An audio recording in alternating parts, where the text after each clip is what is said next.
एक बार एक राजा भेष बदलकर रात में नगर का भ्रमण कर रहा था। अचानक वर्षा होने लगी। उसने एक मकान का दरवाजा खटखटाया। अंदर जाकर राजा ने गृहस्वामी से कहा, मैं कई दिनों से भूखा हूँ। भूख के मारे मेरे प्राण निकल रहे हैं।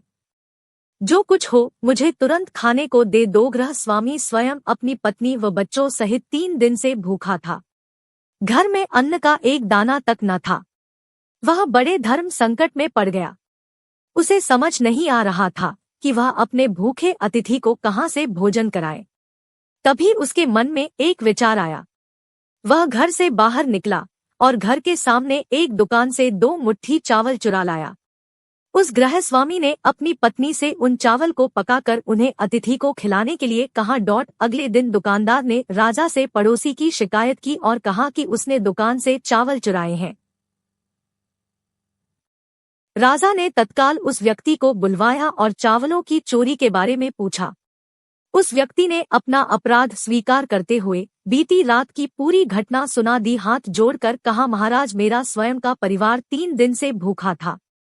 मैंने अपने लिए चोरी नहीं की और ना ही कभी करता, चाहे प्राण निकल जाते, परंतु आधी रात में घर पर आए अतिथि को भूखा नहीं देख सकता था। राजा यह सुनकर बहुत दुखी हुआ। उसने बताया कि अतिथि वह स्वयं था। फिर उसने उस दुकानदार को बुलवाया और पूछा कि क्या उसने अपनी दुकान से पड़ोसी को रात में चावल चुराते हुए देखा था। दुकानदार के हाँ कहने पर राजा ने कहा, इस घटना के लिए प्रथम दोषी मैं स्वयं हूँ।